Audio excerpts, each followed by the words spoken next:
What is going on, faithfuls? The Nothing But Niners crew is back in the building. We're here to bring you guys another little preview of the upcoming preseason third game against the Minnesota Vikings tonight, Sunday Night Football. And we're also going to introduce the two newest members of the Nothing But Niners crew, two different people, two very different skill sets that they're bringing to the table. I'm excited to get you guys the introduction for them. But before we do that, I'm going to bounce to my buddy Nick. What's going on, baby? How you doing?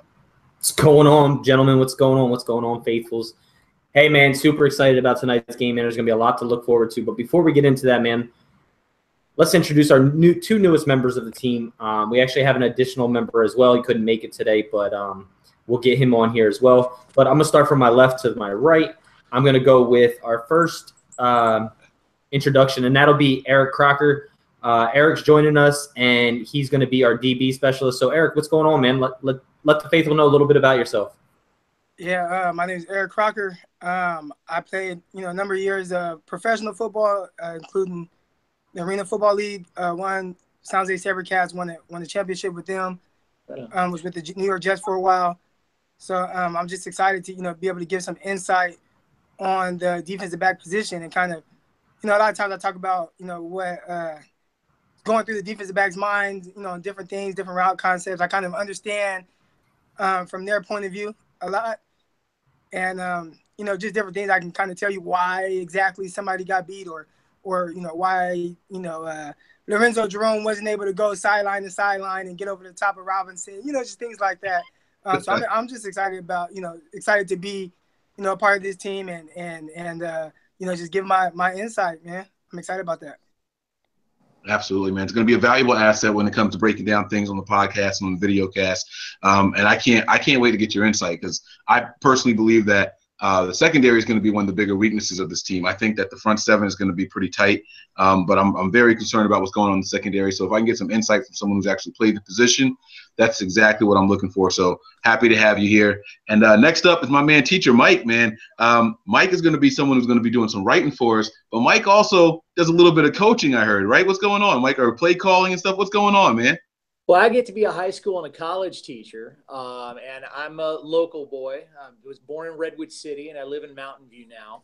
And so I got kind of a front row seat. I've lived here pretty much my entire life, and I was glad to hear that Eric had been a SaberCat because that means that he's a hometown guy too. And I've kind of got a front row seat on a lot of the history, and since I teach history, I know a little bit about where we've been, and so I'll be talking about that and also give some projections about where we're going this season. And I am thrilled to death to be here and to be working with you guys. Yeah. Sounds good, man. Nick, is there anything else you want to drop on that? I want to get these guys insight on just what they think about the direction of the team because we haven't really talked to them on here. We have a new set of opinions and things like that. So I'm always interested in getting that kind of information from people. But before we do that, is there anything you want to jump in and say, Nick? Hey, guys, all I want to say is, man, I express my gratitude to you guys joining the team. Really appreciate it, man. You guys are both going to be great assets to the team. And Nothing But Niners is on the rise. So if you don't follow us, make sure you check us out where we are, which is everywhere. Nothing But 9 ERS on Twitter, Nothing But 9 ERS on Snapchat, Nothing But Niners on Facebook. Talk 49ers with Nothing But Niners on iTunes, TuneIn, Stitcher, Google Play, and everything. Best of all, nothingbutniners.com. So check out the articles there as well. And like I said, guys, welcome aboard, man. Going to be a great assets and honored to have you guys on the team. Absolutely, man. We got my man looking at the chat line here. People saying Mike. That's from another Mike. I don't know if they're talking to me, talking to themselves, talking to Teach here. I don't know what's going on. Sweet and sour. Go hard. What's going on, guys? So I'm going to keep my eyes on the live chat. I'll fill you guys in. So we started with Croc. Let's bounce it back to Teacher Mike here. I want to get your opinion on the team in general right now.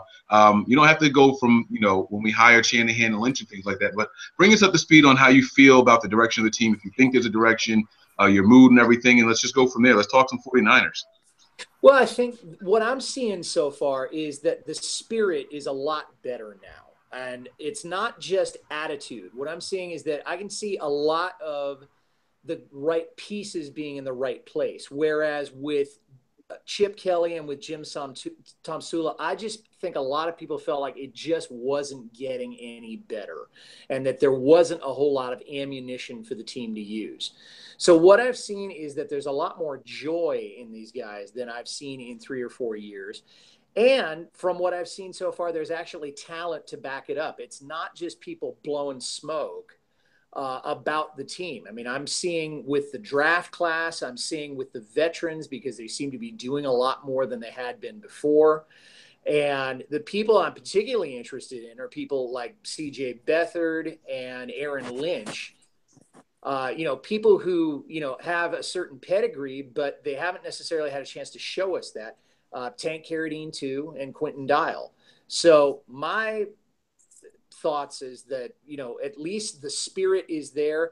We had that preseason win against the Chiefs, and I think there's a good attitude going in. So people are not just knuckling down and saying, okay, this is going to be another sucky year, if that makes any sense. Yeah, makes sense to me, man. It's interesting that you mentioned Aaron Lynch and CJ Beathard in particular. I heard something this morning that I didn't realize. I mean, I knew it, but hearing it and then, it just kind of like, wow. CJ Beathard is the only 49ers quarterback to throw a touchdown pass so far. Yeah. Did you guys know that? Yeah, I did know that. I mean, so far. And it's kind of surprising when you realize, okay, that he's a rookie. He's from Iowa. He's not, the stereotypical, rookie quarterback that you want to bring in and have him immediately be part of the offense. And there's some talk that he would be the starter for the next preseason game is on this coming Thursday. So if he sees some snaps today, I think he will do, and if he does well against the pass rush that the Vikings are going to throw at him, I think he's going to be in good shape to be the starter, at least in the 4th preseason game. We don't know about what's going to happen in the regular season, but it's going to be interesting to see how he's doing. So to the uneducated observer, he would appear to be the best on the team. Obviously, we know that's not the case, but today's going to be pretty telling. That's what I wanted to talk about, because we have a comment in here from Sweet and Sour. It says CJ is better than Hoyer. I'm going to throw this to Croc, and then we're going to let Nick wrap that one up. Croc, a lot of people are saying that, I keep calling you Croc, my bad. If you prefer Eric, you let me know. Croc is good. That's what everybody calls me. Croc is good. All right, cool. So a lot of people are sitting here saying CJ's better than Hoyer. We need to put in CJ Beathard. Forget Brian Hoyer, man. What are your thoughts on that, man? I mean, I like Mike said, to the uneducated eye, it will appear that way, but that's obviously not the case to people who are kind of in the know. But there seems to be a lot of people who really, maybe they're ignorant to the fact of it's preseason and things are gonna look different. Give us your opinion on that. CJ Beathard versus Brian Hoyer. Yeah, I would say definitely not. I would never. If you don't absolutely have to start a rookie, I wouldn't do it. I mean, if you've seen seen a playbook and kind of like what different things coaches expect, and I mean those things. I mean they can have one route. It'll show a slant and then have 5 different things off of that one slant, just based on what the coverages give them. And that's why a lot of times you don't see rookie receivers do all that well, because there's so many different side adjustments. But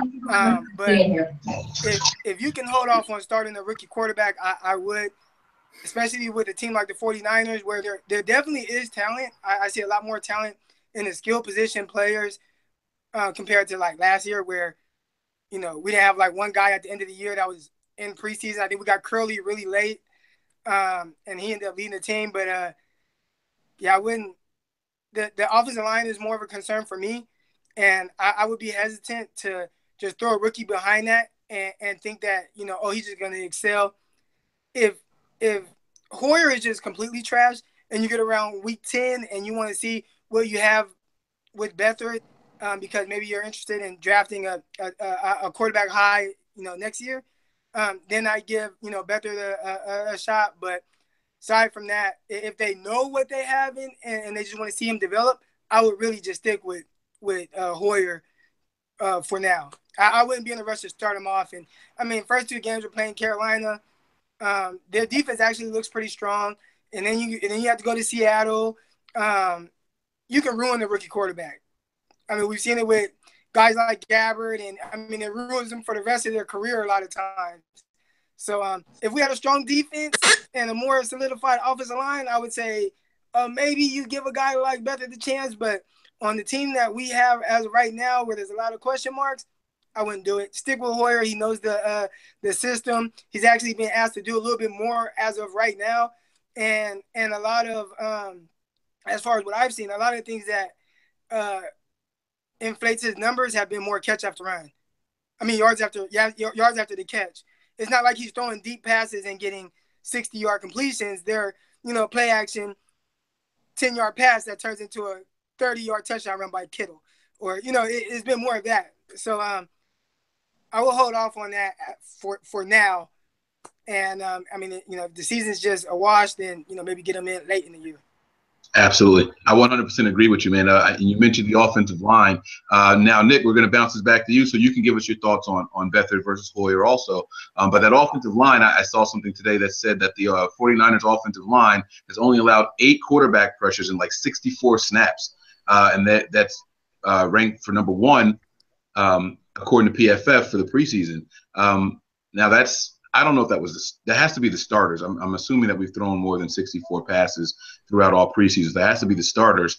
But is that enough, Nick? Is that enough to give you confidence to say, all right, let's throw a rookie quarterback back there? Do you even think C.J. Beathard is better than Brian Hoyer? Nick, bring some logic to this group, man. Talk to the fans out there who may not know. We don't have to, don't insult anybody. I know how you feel about Hoyer, but let's try to talk to some people, man. Talk some sense into them.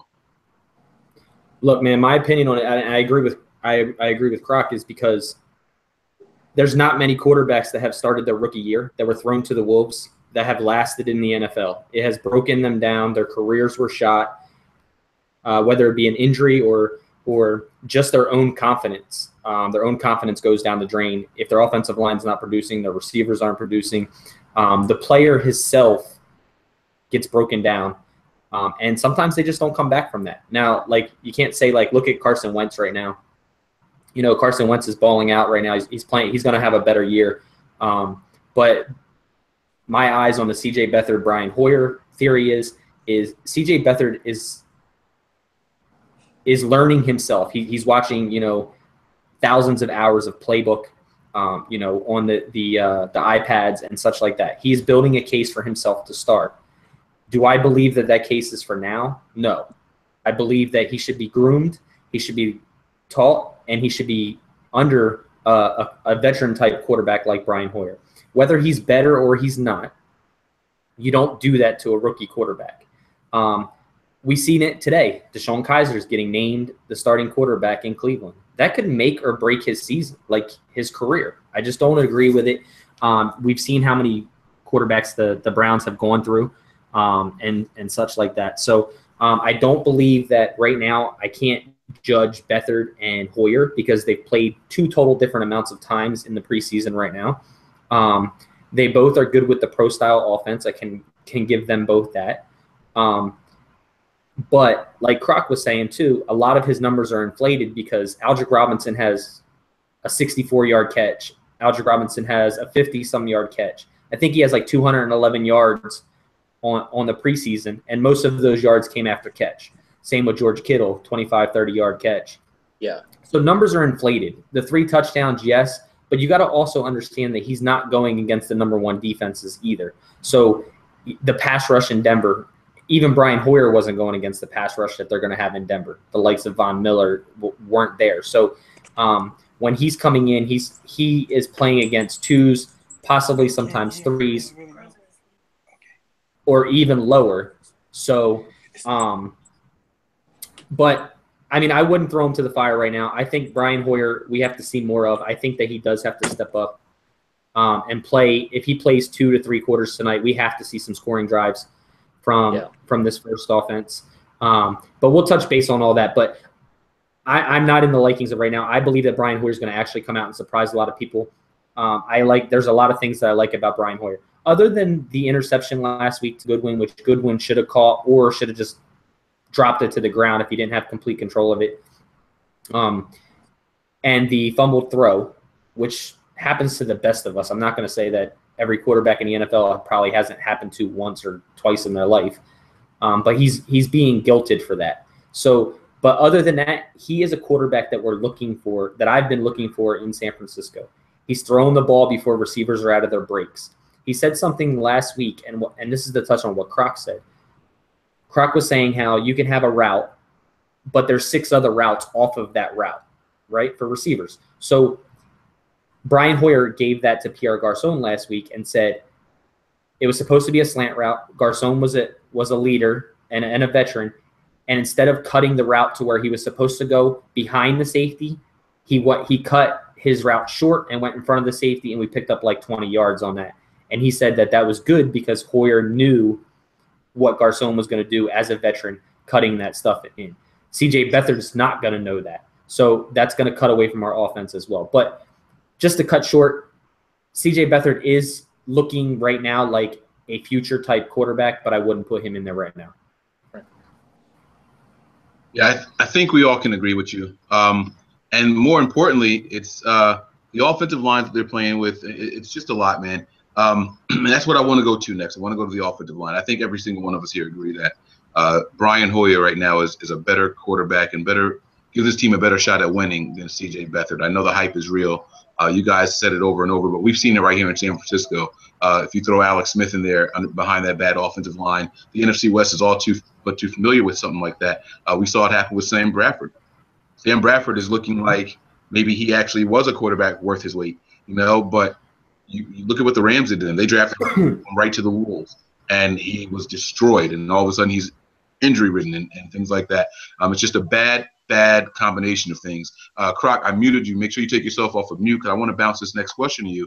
You had a question for the offensive line, or you said you had concerns about the offensive line, but people in here are saying that they want to see they want to know if Kyle Shanahan's comments about Magnuson playing with the first team. He said, don't pay attention to that.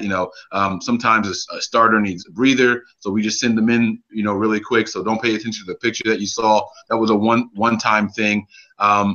You've been there in the NFL. Give us some insight. Is that true? Number one, and number two, what do you think about this guard position? I mean, are we going to do Beatles? Are we going to do Magnuson? Or are people forgetting about Joshua Garnett? Give us your thoughts on that. I know you said you were concerned with the position, Croc.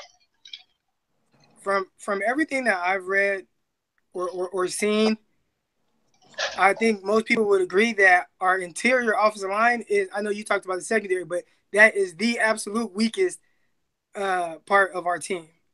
From everything that I've read, it's the guard and the center. I hear, our center is playing a little bit better. Kilgore, I mean, he's been here for a while.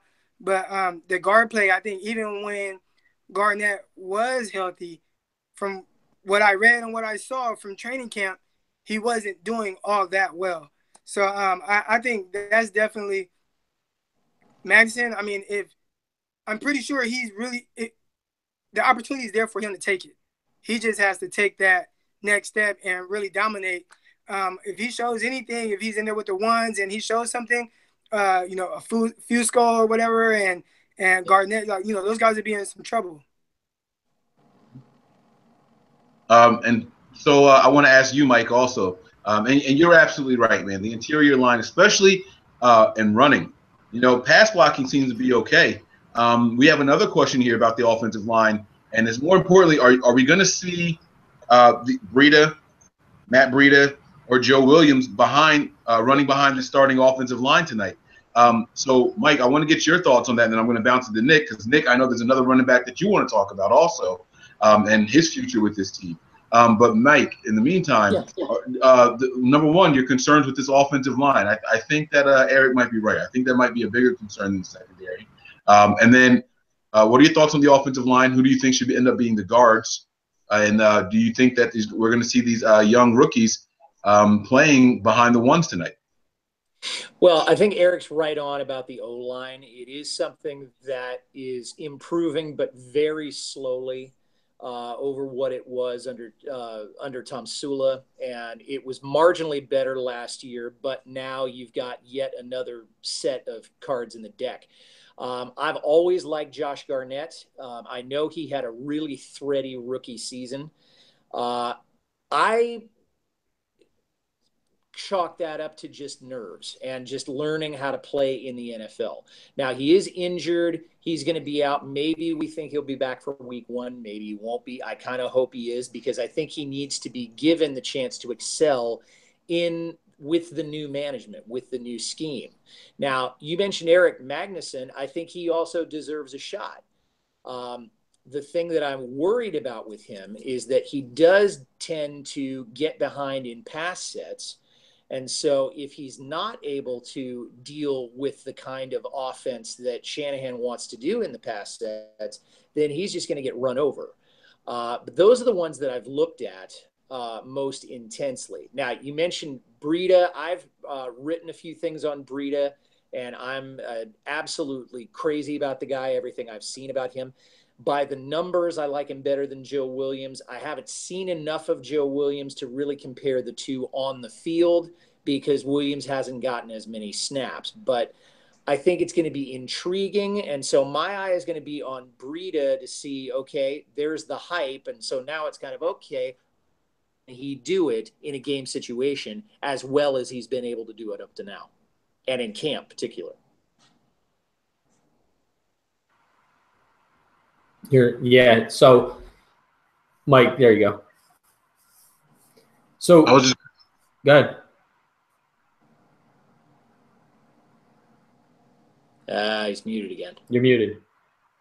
No, I was going to say, I just want to throw it to you, man. So, sum it all up for us. Give us a breakdown of what you think about this offensive line and then the running backs behind it. And like I said, we got to talk about your guy. I'd like to say one more thing about the O-line too after Nick. Yeah, go ahead. We'll check it out. Go ahead now. Oh, okay. Really, from what I've seen with Shanahan, everything that he likes to do is predicated off the run game. So if you can't establish some kind of run game, I mean, like so far, not with the twos, but it's kind of been flip-flop. Our first team offense has been struggling with run, but very good with the pass. And then the backup guys have been struggling with the pass, but very good with the run. If somehow our offensive line, our starters can establish, that will help. Everything is predicated off of that outside zone. Then they do a lot of boots off of that.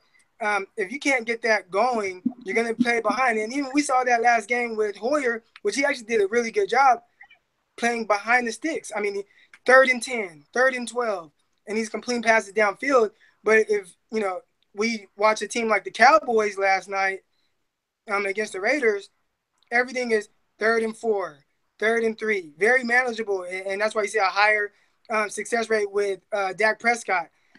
We have to somehow establish that run game. Everything was way too tough for Carlos Hyde. I mean, he was working hard to get 2 yards, working hard to get back to the line of scrimmage. That's not really a recipe for success, and you're not going to have you're not going to be able to sustain long drives playing behind the sticks like that. Right. One question for you, Eric, before we hand it over to Nick, because you were talking about Magnuson, and I don't know a ton about him, but do you think he has a legitimate shot at making the 53, or do you think they're going to cross their fingers and just put him on the practice squad for a year? I don't know a whole lot about him, but just seeing kind of when he gets in and things like that, if you're getting reps with the 1s and 2s, especially if you see that in this 3rd preseason game, he's probably almost guaranteed to make this team. You see some of the other linemen that you don't really hear much about that come in later, that 4th quarter, 3rd quarter, those guys are probably more prone to getting released. So I think a guy like Magnuson, you've been hearing a lot of positives out of camp about him. He probably is a guy that will end up making the 53. But it just depends on how versatile he is too. If there's somebody that can play guard and tackle, and he can only play maybe one position, which I think, have I seen him playing center and guard? If you can play 2 positions, then that kind of increases your chances, because I think they're only going to keep, 7 offensive linemen, 8 offensive linemen. I'm not sure exactly how many, but you don't keep a ton of O-line. So the more that you can do, the better your chances are of making that 53. Okay. Yeah. And to touch off that, it's last week I had said to a bunch of our guys on the crew was, man, did you guys see Magnuson and JP Flynn playing? Because their run blocking was tremendous. They were playing well with the run and the pass. And I even asked that question to Matt Mayoko about, will we see JP Flynn or Eric Magnuson move up to the ones? And he said that's an interesting question, that he has seen him working with the ones. Magnuson is, and Magnuson plays guard and center. So he played guard in the third quarter, and then in the fourth quarter, our last series, he went to center. So Magnuson is a versatile guy. He's playing both positions. And I think that's what they wanted to do with Zuda, where Zuda was playing center and guard, but he just wasn't cutting it at guard. They see Magnuson being able to do this, play center and guard, and there goes Zuda. So I do think that he makes this team. I don't know if he's a starter, but from what I watched of him, I went and watched every single play when Magnuson and JP Flynn was in slow motion. Their leverage is good. The way they use their hands are good. Their footwork's good. The way they're blocking has been successful, and I would like to see that move. So touching base on that interior O-line, I agree with you, Croc. I think it's the worst that we have to be worried about on this team. But I have one question. Also, is the pass blocking so good because our quarterbacks are taught to get the ball out so fast, and that's why our run game isn't going the way that it should, because the ball is getting out fast from the quarterback, so our pass blocking is quick. They're not allowing pressure because the ball is getting out quick, so they don't have to block as long. Two different type of blocking schemes, but I want to take a look at tonight's game and see. I want to actually get a stopper or a clock watch and see how long it takes for Brian Hoyer to get rid of the ball in this offense, so I can actually get some type of a degree on, is the offensive line just doing pass blocking that much better, or is it just that the ball's getting out really quick and the play's over and they don't have to continue to pressure? So, Mike, go ahead. I saw you with your hands up. What's up? The only thing I was going to add in there is that actually Magnuson has played tackle also. He played tackle when he was a senior at Michigan. I'm not sure if Harbaugh was the coach at that particular time, but he might well have been. So you want to talk about versatility, I think Magnuson certainly got it. He just doesn't have as much seasoning as Beatles, who's the other O-lineman that we've talked about that is very versatile, even if the results haven't always been there. Right. And Gab, what were you going to say? I was just going to say that we also have to remember that Joshua Garnett is around, and Joshua Garnett's strength is supposed to be running. He's supposed to be a better run blocker than he's a pass blocker, and I'm not going to attribute that the crumble in the starting offensive line's run attack, but it's a critical thing, man. That rotation is going to be changed somehow with Joshua Garnett back in the fray. He wasn't overly impressive last year or anything like that. By no means am I saying all of our problems are over, but you would hope that he would improve in this scheme and with this new regime here, and he could show something. We have to get him back on the offensive line to see what he can do, man.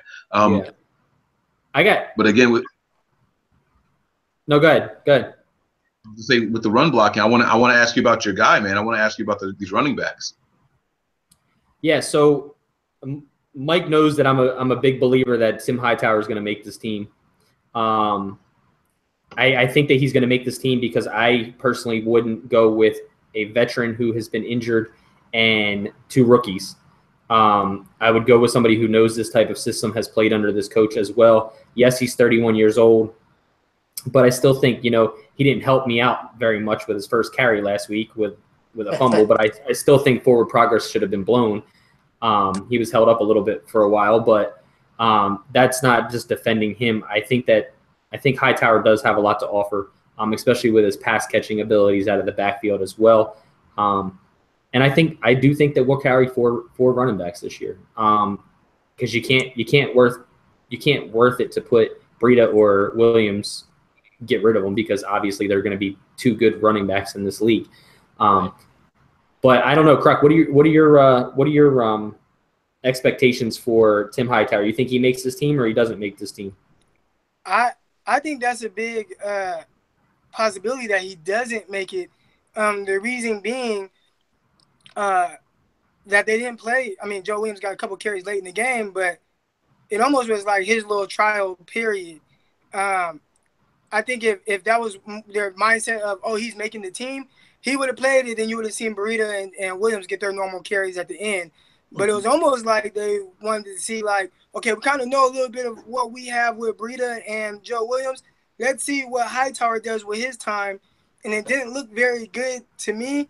Running back, I know you talked about, kind of being a little scared of rookies, playing, but that running back is a position probably more so than any other position on the field where you can plug a guy in and he can play right away, especially if it's a system that they're familiar with. And from what I've seen, both of them are kind of familiar with more of an outside run type schemes. So, yeah, I definitely could see Hightower getting released. The only reason why I think he might not is because I think he kind of maybe would have been going with Brooks just so that they can give him a chance. And now your backup guys, your rookies, now they get more of those second team carries instead of having to share some with Hightower in this dress rehearsal. So that's kind of where I'm at with that. But I definitely think he can really get cut. I don't think he's in the clear. So I don't think he's in the clear either, and he didn't give himself. I mean, he only had 3 or 4 carries in that game. Obviously, one of them he fumbled. But Hightower is better than what he showed in that last game as well. But I think that he's going to get a lot of run tonight to see if he, to see if he's on that edge, if he's on that cusp of being cut. Like I said, I want the best on this team that's best for this team, right? And I'm not just saying Hightower is the best running back that we have, but since me and Mike have a bet that when we're in California, he gets to buy my drinks if Hightower makes this team, I'm sticking with it. Hightower make the team. Hey, but listen, Mike, there's a good question in here I want to get to. Well, yeah, but before we do, I do want to say that I honestly think that Hightower, Breida, Williams, and Carlos will all play behind the starting line. That was the original question. I do think that they are trying these guys out, and I do think that they're going to keep in mind that this veteran was running behind an offensive line that these guys might not even be in the league. I do think that they're going to give them a shot. They're going to sprinkle these guys in there, 1 or 2 or 3 plays maybe, pull one guy, let another guy run a couple of plays. I think we're going to see all 4 of these running backs sprinkled in, and I think that I'm going to agree with Croc on this, that this team is not going to be afraid to keep a rookie guy and let go of a veteran just because he's a veteran. They're not going to do that. Running back, like he said, is one of those positions where you can just plug and play pretty much. So I think we're going to go from there. The only thing I'd add to what's been said here is I think the X factor is Hyde's health, because although I still think he is, the guy in terms of the ground game, and Croc is right that it hasn't been overly impressive and that Carlos is working too hard to get very short gains, if anything at all. I think a lot is going to depend on whether he stays healthy, because he can't do the whole thing by himself. So the more Carlos is worn out, the more reps everybody else is going to get. That being said, I'm not sure that Hightower stays around, but I do think that they will keep at least 4 men in the backfield, like you said. Yeah, and tonight's going to be a good barometer, a way of watching things. And we have to keep in mind that, we've seen a lot from Williams, or a lot more from Williams. We've seen a lot, or even more so from the likes of Breida.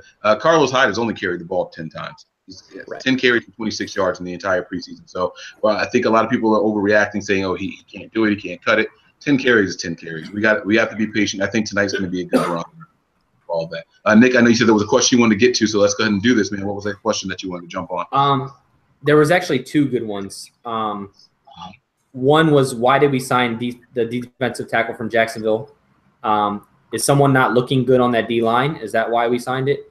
And I'll let Mike, 49ers Gab, answer that when we get a chance. And the second was, why did we release Ahmad Brooks?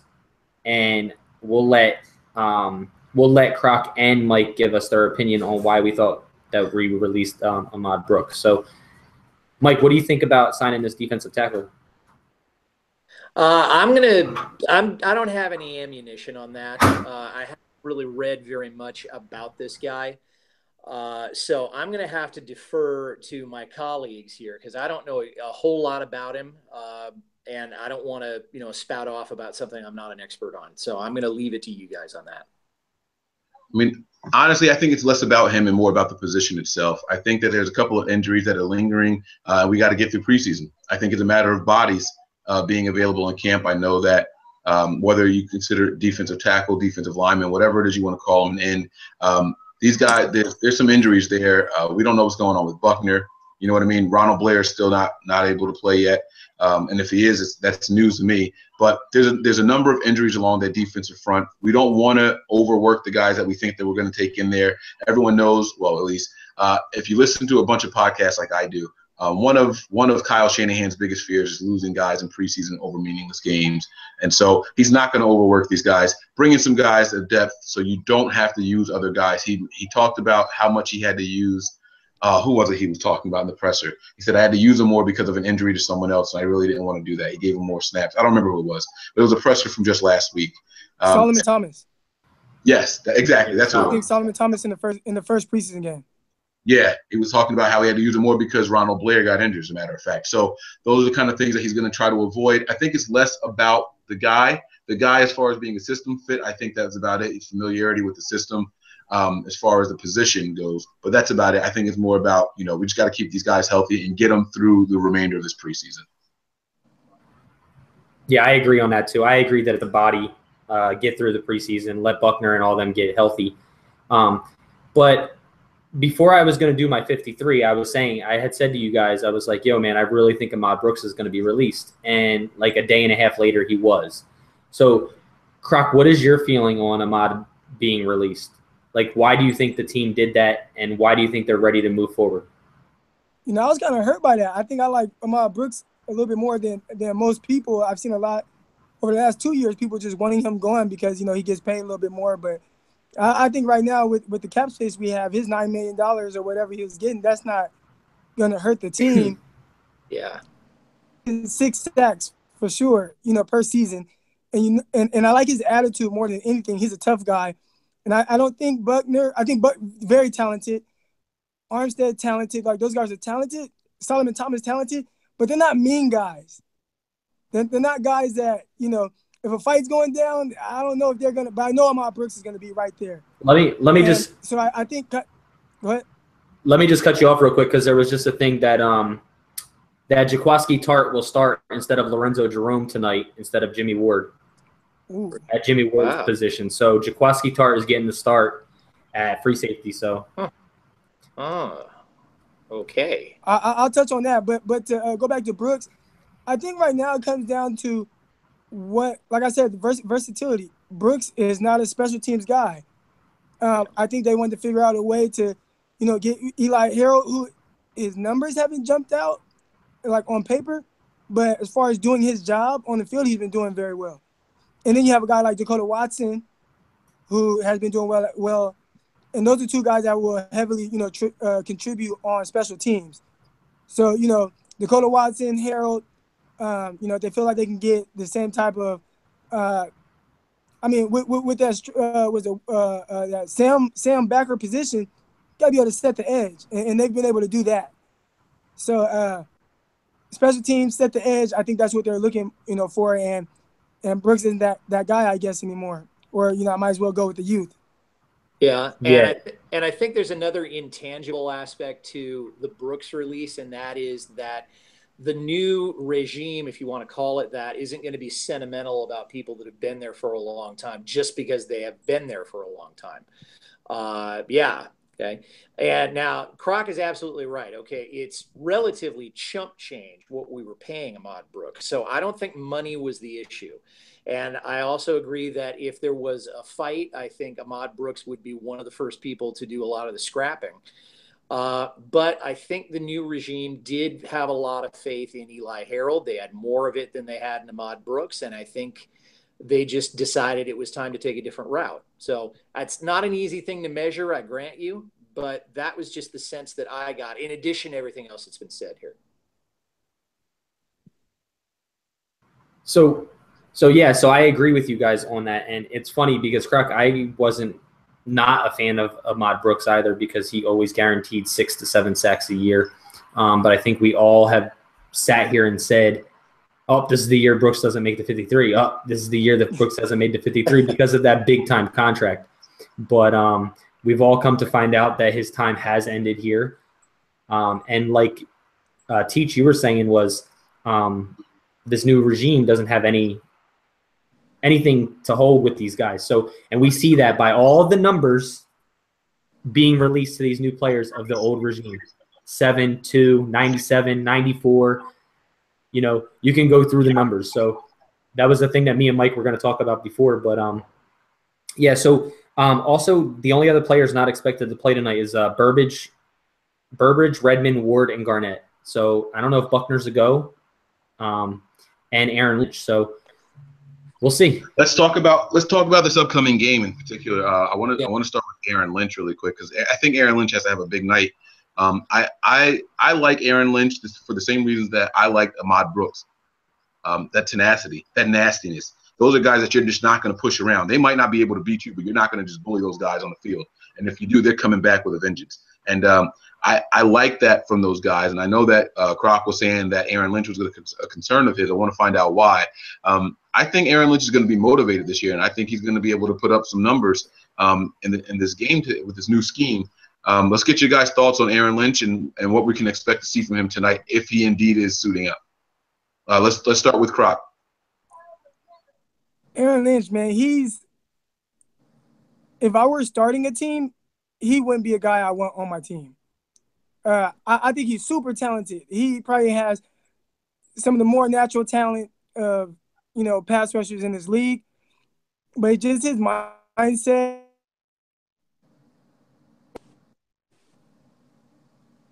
Whoops.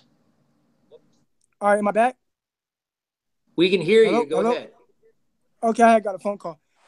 His mindset and his work ethic, to me, his attitude, it just – if I'm starting a new team, that's not something that I really would care for. I heard about him. He got the bad ankle, and he's supposed to be going up that big monster hill they have. And he's like, man, forget this, and just walks off. Going into this is his contract year, and he shows up to OTAs with a new regime weighing, 300 pounds or whatever. To me, that's just the mindset behind that. I wouldn't necessarily care for that. He has a lot of talent, so you want to see if he'll come around. And you saw him in the Chiefs game, a couple of sacks. So it's like, dang, he has the talent, but is the talent worth? I mean, we got Armstead, we have Doomerville, both playing Leo as well. So I don't know. What do you guys think about him? I like his talent. I love his talent. Yeah. But I'm really big on attitude. I'm really big on mindset, and I just don't think he has it. If I have a bum ankle, you're not paying me to go up that big ass incline of the mountain, bear crawling backwards.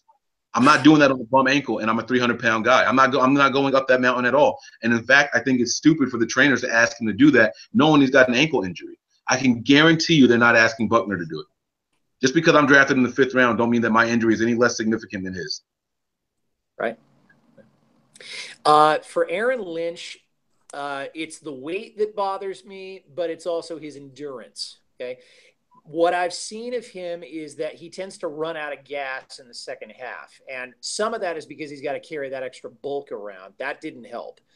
Something that I don't have statistics on, maybe somebody does, is how many of his sacks have come in the second half. And I'm not talking about in this preseason, but since he's been with the team, does he tend to get less effective as time goes on, or does he have a motor that keeps running? My thinking is that by halftime, he's pretty much out of ammunition. What I'm interested in for tonight, though, is he going to score any sacks? That's really the real measurable for me. Weight or no weight, obviously it can hinder you, but if he can get the quarterback on the ground, that is going to be very telling about Aaron Lynch. Yeah, I agree. And to piggyback on what Croc was saying also, I do think that attitude is very important. It's pivotal, especially with the new coaching regime. You have to give these guys you have to imply that you want to be there and that you're going to do what it takes so you don't show up overweight. I don't know if he was actually overweight when he reported to OTAs. Only Grant Cohn said he looked overweight, but then the other beat writers were like, no, he looks okay to me. And then the coaches said that he came back to training camp and he looked fine as well. And he seemed motivated, and I saw a better motor out of him in these preseason games than I did before. I would think that if he had a bad attitude, he has all this talent and what he's done in the league already, and he's playing, in the 4th quarter of preseason games. I think that if he had a bad attitude, that's when we would see it come out. But he seemed to be going just as hard and thriving in those situations. And if you have a guy that used to be a starter or is at least starting rotation caliber, you want to see him dominating against that line of competition, and that's exactly what we saw from him. And again, I'm a big Aaron Lynch fan, so I'm going to make all the excuses in the world for him. You know what I mean? So I don't know if Croc, you wanted to add anything else. I saw you look like you wanted to say something before. Is there something else that you want to add to that? When you talked about going up the hill, I originally I would think that was stupid, but I hurt my ankle really bad when I was playing with the SaberCats. And one thing that their training staff was big on is when you hurt something, they want you to work it out so that you keep those muscles strengthened up. You keep the strength in those muscles and those ligaments and things like that. So I think going up that hill is more so of that than, we just want you to do this just to do it. It's you got to keep that. You got to do things. You got to stay active on it, and you got to keep keep those muscles in there strengthened. I hear you, and I don't want to dwell on it, but that hill is like exuberant. Like it's so it looks extra. Crazy. It does. It's extra for a healthy person. Like it's extra for a healthy person. It's a great metaphor, by the way. Big ass hill. Like, can I quote you on that, man? Well, only if I can quote you on carrying that extra bulk. Put my name on it, brother. That was funny. All right, Nick, go ahead, man. I know we got to get to tonight's stuff because we're going to wrap this up soon. Kickoff is going to be in about an hour or so. So let's go ahead and start wrapping this up. Let's get to the preview section of this, Nick. What are we looking forward to? We got 2 articles that were written tonight that came out today. One previewing the 49ers offense versus the defense, and that was written by Corey or Kofi, depending on what you call him on Twitter. And then on the flip side, we had the 49ers defense going up against the offense of the Vikings, and that was written by Scott. So let's talk about that, man. What are some good points that you guys, if you had a chance to peek at those articles, if you haven't, again, guys, go check out www.nothingbutniners.com. And in the blog section, those are the first 2 articles that you're going to see, previews of what to expect and what to look forward to, some key matchups to watch for tonight in the preseason game against the Vikings. So, Nick, what you got for us, man? Yeah, I mean, I can agree with one is Brian Hoyer. I think everybody's going to be eyes peeled and scrutinize Brian Hoyer to as much as they possibly can, just because nobody likes Brian Hoyer. I've said this numerous times. The past doesn't define who you are. You can define what your future is. Hoyer's going to do that here in the system, and I think that he's going to surprise a lot of people. My other thing to watch tonight is the running backs along with the interior offensive line. And I want to see if this defense is actually as good as I think they are. The front 7 last week surprised the hell out of me. We didn't give up no more than 35 yards on offense, that starting defense. And I said this on our overreaction video, where the defense did not play as bad as they looked they played. The ball was given to them in good field position because of stupid mental mistakes, and that's the other thing I'm looking at. So tonight I'm looking at quarterback play, interior offensive linemen, the front 7 and the DBs, obviously the whole defense in a whole. But most of all, penalties, yeah, as well as turnovers. Amen. If we continue to turn the ball over and get as many penalties, we're not going to win many games this year, and we're not going to get to my record mark. So what? So, we're not getting your record mark if we don't turn the ball over at all this year. We are. Look, I'm a man of my word, man. I stay with it. I don't care. Everybody can laugh at me. I have the Niners with going this season 12-4 before we even started playing, and I'm gonna stick with it. Whoa. But they did it. I mean, did it with Harbaugh, so I mean, it's not totally out of the question. Look, I'm optimistic. But it's a stretch. It is a stretch. It is a stretch, but those last 6 games of our season are very winnable games, and it depends on how fast we get going. Right. Cam Newton's not going to be Cam Newton week 1. That could possibly be a win for us. I think the defense is going to get us 2 wins by itself. Like just a turnover or something like that. It is definitely not impossible. And I think that we really haven't seen much from this offense, and I'm going to look at the comments because I know everybody's going to be joking on me like they always do. But I don't care. I'm a faithful. I said that we're going to be 12-4. I'm going to stick with that. If we're not, I will agree with that. So I will tell you where I was wrong. But I do believe that this schedule, and especially after watching Washington's defense tonight, I mean, and, you know, their starting defense has been playing. They haven't been playing that well. But it doesn't matter. So I think the games that we're going to have trouble with, and we've already done all this, but I think those last 6 games of the season, after we come on, that road trip is going to kill us, where we're in Philadelphia, back to San Francisco, back to Washington, is going to kill us. We're going to lose a game or so in there just because of travel, especially if Kyle Shanahan says that. But the end of the season, I think, is very winnable games. Very winnable games, and that should be when our offense is really clicking, and I don't see a reason that we can't go 5-1 or 4-2 in the last 6 games of our season, just because of chemistry and the way our team should be playing by then. So, well, okay, I'm going to pitch in here. First of all, I'm not quite as optimistic as Nick about the record, but I'm more optimistic than a lot of the people I've talked to. I say 7-9. And the reason I say that is because it is a rebuild. Croc is right. It's happened before, but I don't really believe in lightning striking twice. So as usual, you know, Nick, you said it, I'll eat crow if I'm wrong. You know, and I won't rub anybody's salt in anybody's wounds if it turns out to be a different record, but I say 7-9. The 2 people I'm looking at tonight in particular, and you mentioned the front 7, are Quentin Dial and Tank Carradine. Now, Tank, a lot of people have said this is his make or break year because we've been experimenting with him for a long time. And he seems to be in the right position now. The scheme seems to work with him. So now I want to see him capitalize. If he can't capitalize, I don't think he sticks around. I have a lot of hope and a lot of faith in the guy since he came to San Francisco, but now he's got to put up or shut up. QD, that competition with Earl Mitchell, and if there's another nose tackle in the bunch, maybe it's Chris Jones, I can't remember.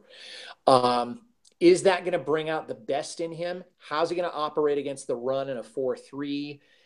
Will he see any snaps at all tonight? So those are the 2 guys. If I had to pick 2 besides what we've just mentioned in the past hour or so, I'm going to be looking at QD and Tank and seeing how they're doing. And my prediction, and with this and $2, you can buy a cup of coffee at Starbucks. But I'd say, you know, 7 wins, 9 losses. All right.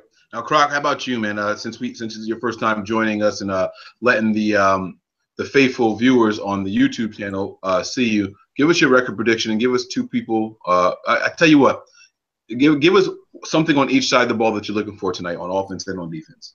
All right, so I'll go with what I'm looking for tonight first. Definitely, I think like everybody else, you want to see the offense sustain a drive without flags and a turnover. I think the biggest question mark to me more than anything so far has been the discipline of the team. They've just done some things that you can't win like that. You know, the ball hitting your leg on a punt. The illegal formations multiple times in the first couple of games. Things like that, you can't win with that. So I would definitely like to see if we fix those things. If you fix those things, you at least give yourself a chance.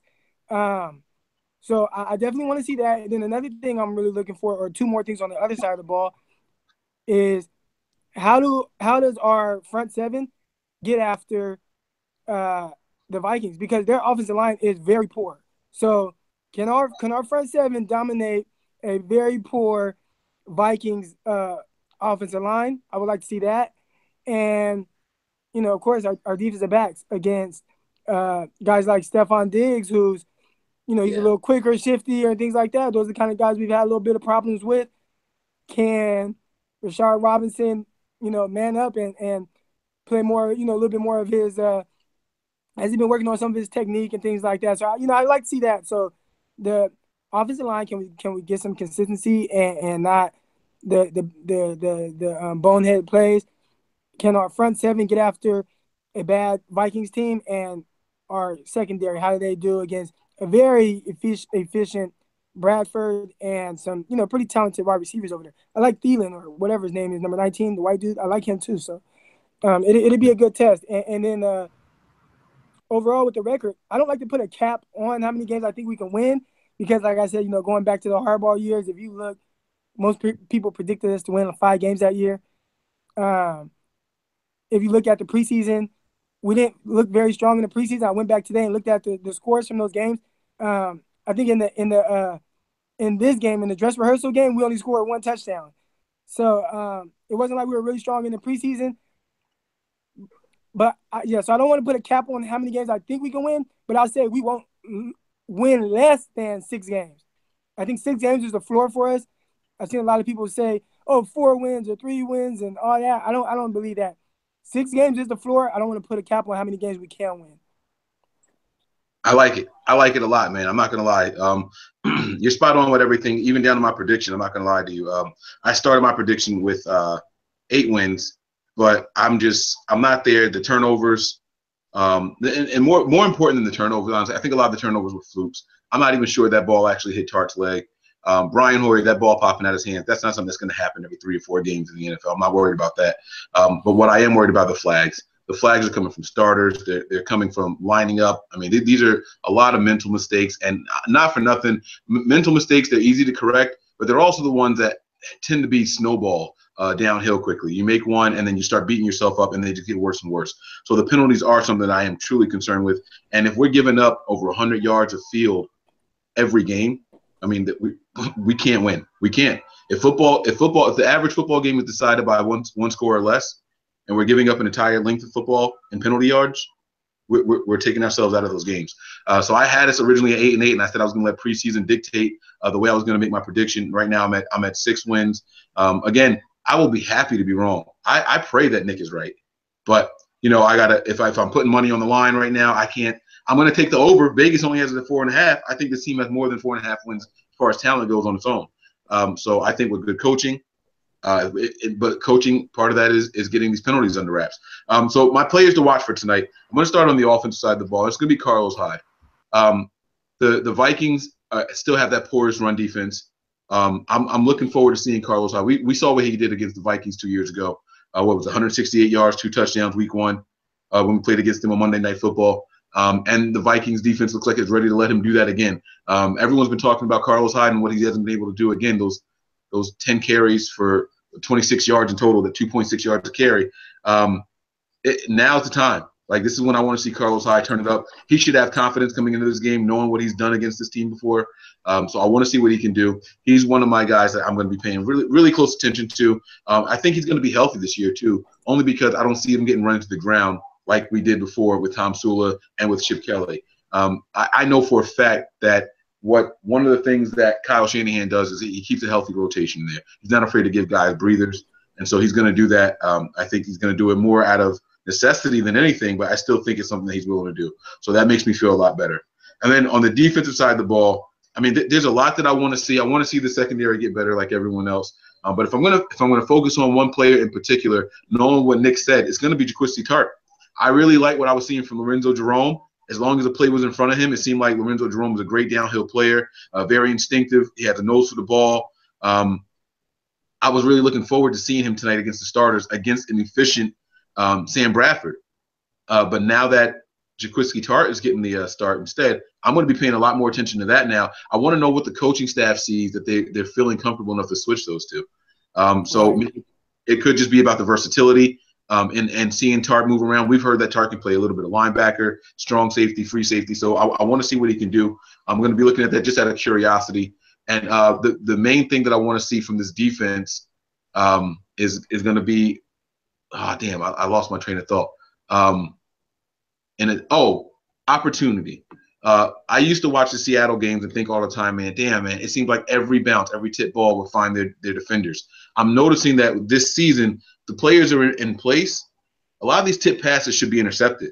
And I'm starting to realize or starting to think that it's not so much about luck when Seattle was doing it. I think it's about being where you're supposed to be. And if a ball gets tipped in the air, you should be in a position to make a play on it.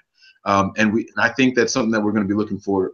That's what I'm going to be paying attention to. I want to see batted ball to the line of scrimmage and see how close our guys are to making those turnovers instead of just, almost had it. So I'm going to be looking for that. That's going to be something I'm looking for throughout the rest of the season also. Nick, give it to you.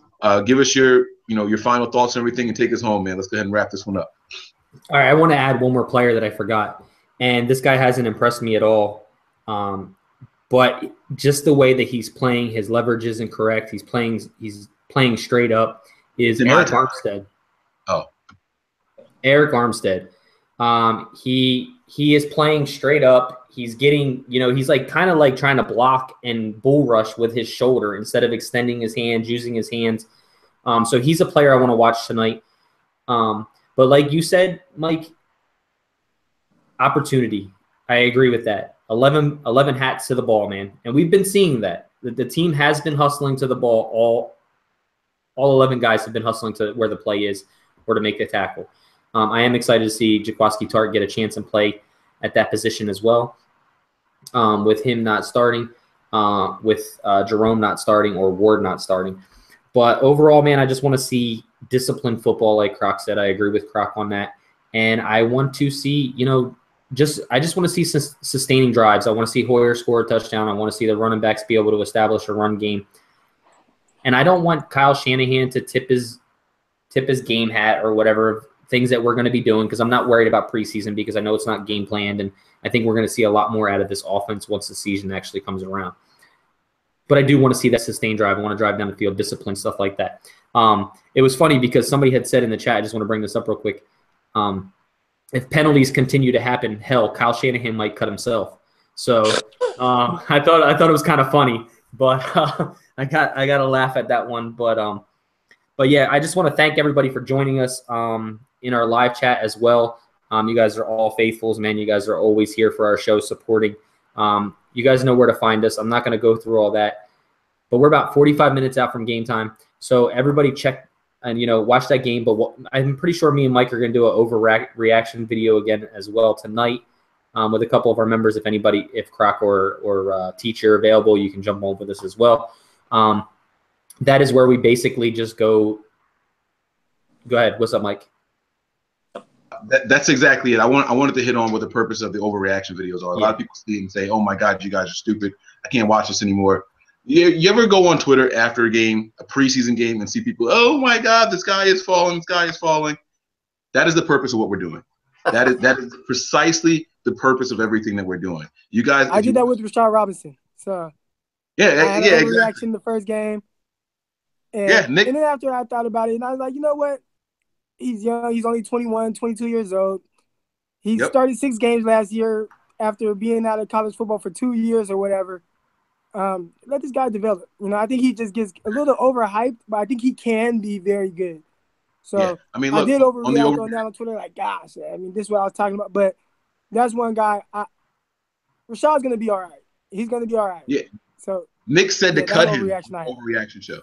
Nick said to cut him on the overreaction show. Oh, no, don't cut him, though. Well, I said if he can't learn how to open field tackle playing corner, cut him. Because he needs to know how to open fild tackle. He's closing his eyes. Every tackle. Yeah, he's closing his eyes and praying. Like, what is that, man? Like, as a corner, you have to be able to open field tackle. Anything on the outside, you have to be able to open field tackle. So, and he didn't show much of that to me. And that was an overreaction, and that's was the emotions and stuff like that. Then we do. He has made the open field tackle. We've seen that in both games now. No, he has. But I'm just saying, when they mean things, like both of them have come on third down to get the ball off, to get the offense off the ball, and get us the ball back. And they both come on third and easy tackles that he should be making, and he's just whiffing. That makes me mad. Right. You know what I mean? So if it's first down and 10 and you miss that and he doesn't and he gets 6 yards, but when it's 3rd and 3 or 3rd and 4 and you're missing these tackles right off the line and giving them first downs to allow their offense to go, that makes me aggravated because you should break down and make the tackle. So, but I definitely agree with you. I said that afterwards. 6 games. He's 21 years old. He's only started 6 games in NFL. He wasn't the starter until Tremaine Brock, like not the starter, but he wasn't the number one guy until Tremaine Brock got cut. And he just needs to relax a little. He's got the skill. He's got the mindset. He's just got to calm down a little bit. I think he's the future DB of our team. But overreaction video, like we said, is basically done with emotion. Blah, blah, blah, blah. I'm usually the positive guy. I do say a little bit of negatives, but I do stick with the positives that I see. And Mike just straight goes out on the team. His negatives completely. So, but guys, tune in. It's a great show. You might even get a drunk guy or two. Ali was completely twisted last week, and I mean, it made like completely twisted. But that's what we are. We're a bunch of friends doing this over at Nothing But Niners, and we're a bunch of friends who love this team, and we show our support for this team, and we put our knowledge out there. So if you guys aren't following us, I'm just going to give a brief breakdown. Nothing But 9 ERS on Twitter, Nothing But Niners on Facebook, Nothing But 9 ERS on Snapchat, Talk 49ers with Nothing But Niners on TuneIn, iTunes, Stitcher, Google Play, iHeartRadio, nothingbutniners.com. And if you need to email us, nothingbutniners@gmail.com. And as well, some shows we have our phone lines open, and you'll have to get that phone number off of our website as well. Send us anything, guys. We're always up for it. We do a little bit of trivia here and there. And I don't know. Anybody else got anything? If not, I'm closing it out. Just that everybody should keep in mind what's going on in Houston right now. Yes. Really tough situation for them. So keep them in your thoughts. Keep them in your prayers. I'm going to take a knee before the game to talk about them to the guy upstairs, and I hope everybody else does also. Better be careful taking knee before football games. Got Colin Kaepernick in a lot of trouble. Yeah, but I'm going to be in my living room, Mike, not in no stadium. Don't get me started on that. Yeah. So, but guys, like Teach said, definitely our prayers and thoughts from Nothing But Niners are out for the Texas civilians and fire department, police department, everybody that's out there trying to save lives. If you're stuck out there, we're gonna say prayers for you guys all. We've already Nothing But Niners has already donated to Red Cross. If you haven't, check out that on our timeline, and you can simply make a donation. If you click the link, you can go through. It doesn't even bill you right there. It goes to your cell phone bill. So $10 to your cell phone bill. It's very easy. Just go ahead and click that and donate. Make sure you do that for our fallens and the support of the Texas from the Hurricane Harvey. So we appreciate everything you guys do as well. And Croc, once again, man, welcome aboard. Teach, welcome aboard. Glad to have you guys on our team, man. And you guys are definitely going to be great assets. And, guys, let's enjoy this game, man. We got about 40 minutes to game time. But above all else, stay faithful. We out.